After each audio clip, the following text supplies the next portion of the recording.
Olá pessoal, tudo bem? Eu sou o pastor Giovanni, eu tenho uma palavra de Deus para o seu coração. Esse é o dia maravilhoso que Deus preparou para nós, por isso nós estamos alegres. Ontem tivemos um dia abençoado, o dia todo, né, em pleno feriado, onde estivemos juntos numa comunhão gostosa ali na chácara Pedacinho do Céu. À noite também tivemos um culto ungido, um culto abençoado na igreja Casa na Rocha. Te convido aqui no próximo domingo, às 9 horas da manhã, nós temos a Escola Bíblica Dominical e às 19 horas nós temos o nosso culto da família, Dr. Camargo 4555, em Umuarama, Paraná. E vamos que vamos, todos os dias aqui estamos meditando na palavra de Deus, aprendendo coisas maravilhosas, né? Segundo a palavra do nosso Senhor. E vamos continuar o nosso estudo de Provérbios, capítulo 15, versículo 23. Abra o seu coração, deixa Deus falar com você nessa manhã maravilhosa, que a graça e a paz do Senhor venha sobre a sua vida. Desde já dá um joinha, siga o nosso canal no YouTube, siga o nosso Facebook, Instagram e compartilhe esse link através das suas redes sociais, para que o máximo de pessoas possam ser abençoados, assim como você está sendo nessa manhã gloriosa. Provérbios 15, 23. O texto sagrado diz: o homem se alegra em responder bem, e quão boa é a palavra dita ao seu tempo. Olha só que coisa tremenda, né? O homem se alegra em responder bem. Ou seja, sempre que nós falamos palavras boas, coisas boas, o nosso coração se alegra. Por quê? Porque você está falando aquilo que é correto, aquilo que é honesto, aquilo que é verdadeiro. Sempre que nós caminhamos à luz da verdade, à luz da integridade, né, em plenitude de vida, o nosso coração se alegra, porque o nosso coração foi feito para fazer aquilo que é certo, para falar aquilo que é do bem, aquilo que é bênção na vida das pessoas, e não o mal. Né? Por exemplo, às vezes que você foi grosseiro com alguém, estúpido, de alguma maneira ali falou uma palavra indevida, né? Ofendeu alguém, automaticamente seu espírito é batido, a sua consciência fica pesada, você se sente culpado. Por quê? Porque o ser humano não foi feito para fazer aquilo que é ruim, aquilo que é do mal, aquilo que é impiedade, iniquidade, pecado, coisa errada. Não. Nós somos criados para a glória de Deus, nós somos feitos para seguir a vontade de Deus, e a vontade de Deus é boa, perfeita e agradável. Assim como as nossas palavras precisam ser boas, perfeitas, ou seja, bem colocadas, precisas e também agradáveis, né? Palavras abençoadas que quando chegarem ao coração das pessoas, você vai responder bem, o seu coração vai se alegrar. Por quê? Olha a segunda parte. Quão boa é a palavra dita ao seu tempo. Ou seja, existe um tempo preciso para se falar a boa palavra. Nem sempre aquilo que você quer falar hoje é para hoje. Às vezes você tem que esperar, para esperar um momento propício para falar de maneira correta no tempo devido. Então é muito importante, fale palavras boas, mensagens abençoadas, né? Colocações precisas, cirúrgicas, a fim de edificar, consolidar, abençoar a vida das pessoas. Até porque a boca fala do que o coração está cheio. Se o seu coração está cheio de coisas ruins, maliciosas, maldosas, né? Corrompidas, sujas, imundas, a sua boca vai ser um bueiro. Vai ser uma boca apodrecida, suja, podre. E automaticamente você vai estar se ferindo e arrebentando as pessoas ao seu redor. Nenhuma palavra torpe, né? Apodrecida, torpe aqui significa apodrecida, podre, suja, palavrões deve estar na boca do cristão. Pelo contrário, Paulo diz: mas toda aquela que é boa para a edificação dos nossos irmãos. A tua boca foi chamada para ser um manancial de vida, para ser rios de água viva, para ser uma bênção nas mãos de Deus. E não para, de alguma maneira, destruir, assolar, ferir e arrebentar com as pessoas. Olha o que diz o 24. Para o entendido, o caminho da vida leva para cima.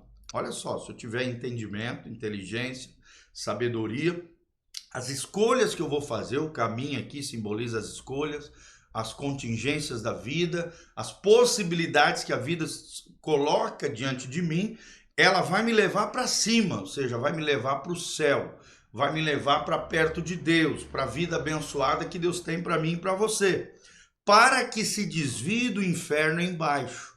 Ou seja, se eu usar o entendimento, a sabedoria, a inteligência espiritual, eu vou fazer escolhas precisas, vou trilhar o caminho de vida eterna, automaticamente eu vou me desviar do inferno e vou estar caminhando na direção de cima, rumo a Canaã celestial, o céu maravilhoso, o regaço de Deus, as mansões eternas, né? O lugar onde da presença gloriosa do nosso Deus, o lugar que Deus tem preparado para nós.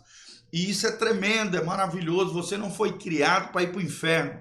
Você não nasceu para ir para o Hades, né? Para o lugar de tormentos eternos, onde o fogo não se consome, onde haverá choro e ranger de dentes, onde haverá tristeza, dor e angústia por toda a eternidade.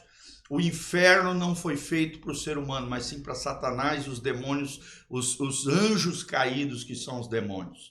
Mas, infelizmente, muitas pessoas, por não fazerem escolhas sábias, entendidas, inteligentes com relação aos caminhos da vida, têm trilhado caminhos de morte, caminhos de condenação, caminhos de culpa, caminhos de pecados, imundícias, sujeiras, sem se arrepender e automaticamente estão trilhando o caminho para o inferno lá embaixo, conforme diz aqui Salomão. Tá? Mas não é o que Deus tem para você. Deus não quer que nenhum se perca, mas que todos cheguem ao pleno conhecimento da sua salvação, da sua graça e da sua glória. E lembre-se, religião nenhuma salva ninguém. Quem salva é uma pessoa, Jesus de Nazaré, o autor e consumador da nossa fé, o Senhor e Salvador da nossa alma, aquele que deu a sua própria vida na cruz do Calvário por mim e por você, para que nós tivéssemos vida e vida em abundância. Olha o que diz o versículo 25 de Provérbios 15. O Senhor desarraiga a casa dos soberbos, mas estabelece o termo da viúva. A viúva aqui são os menos favorecidos, né? Aquela pessoa, principalmente naquela época, que perdia o seu marido, a fonte da sua renda, automaticamente, às vezes passavam, se não fosse amparada pelos seus familiares, pelos seus entes queridos, passava por necessidades extremas porque perdia a fonte da sua renda, que era o seu marido. Se os seus filhos já não fossem adultos, estivessem também produzindo riquezas, produzindo, né, a abundância para dividir com ela, passaria extrema necessidade. Então a viúva aqui é um símbolo daqueles que são marginalizados, daqueles que de alguma maneira estão passando por dificuldades, lutas e problemas. Hoje é diferente, é claro, a viúva hoje tem um amparo social, tem aposentadoria, né? Às vezes o marido deixa um patrimônio, deixa riquezas para ela, mas naquele tempo a viúva, o órfão e o estrangeiro às vezes passava muita necessidade, né? E é algo que Deus se preocupa com aquele que sofre. E por isso a Bíblia diz que Deus estabelece o termo, ou seja, os limites da viúva, no sentido de que cuida, provê, sustenta a viúva, os marginalizados, aqueles que sofrem, aqueles que de alguma maneira estão padecendo por alguma situação trágica, alguma situação difícil que a vida os impôs. A Bíblia diz em Salmo 68, versículo 5, que Deus é pai de órfãos e juiz das viúvas. Deus faz com que o solitário habite em família, mas os rebeldes habitarão em terra árida, em terra seca, em terra amaldiçoada. Então, não seja rebelde. Mas o Senhor desarraiga, né, a casa dos soberbos. É interessante, a Bíblia diz que Deus resiste aos soberbos, porém dá graça aos humildes. Deus abençoa quem é humilde, quem é quebrantado. Mas o soberbo, né, a Bíblia diz, a soberba procede à ruína, à queda, à destruição. E é o que a Bíblia está dizendo, o Senhor faz questão de desarraigar. Desarraigar aqui é tanto permitir que ele tropece, que ele tombe, para que caia em si, se quebrante na presença de Deus, mas também desarraigar fala de tirar com raiz e tudo, ou seja, tirar a sua própria vida. O orgulho pode matar, o orgulho pode... Quantas e quantas pessoas foram mortas, morreram de forma trágica porque não ouviram os conselheiros, às vezes não ouviram seus pais, não ouviram pessoas que Deus enviou na sua vida e por causa da sua teimosia, o seu orgulho, a sua soberba, a casa do soberbo foi desarraigada, foi desalojada, ou seja, foi tirada, perdeu a vida, perdeu, né, às vezes as suas riquezas, suas posses, suas famílias. Quantas e quantas pessoas se arrebentam por causa da soberba?